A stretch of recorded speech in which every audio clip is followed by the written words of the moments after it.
हामी सबैको कल्याण हुन्छ, सबैको कल्याण। हामी सबै एउटै घरका परिवार हौं, यसैले हामी सबै भगवानका हौं र हामी सबैको भगवान हो।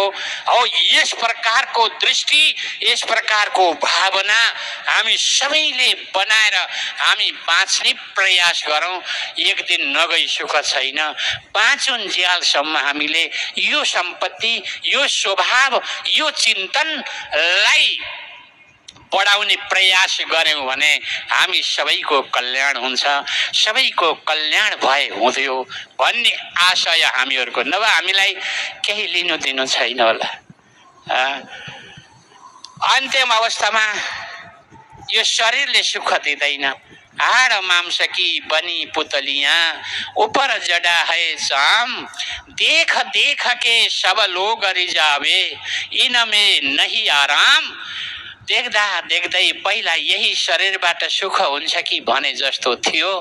जति पछि भयो यता दुख्न थाल्यो, उता दुख्न थाल्यो, कहिले कता दुख्न थाल्यो, कहिले स्यास्या हुन थाल्यो, कहिले घ्यार घ्यार हुन थाल्यो। अब शरीर पनि दुख्न थाल्यो, मन पनि दुख्न थाल्यो, दुईटै दुख्न थाले, सैनीपात पर्यो।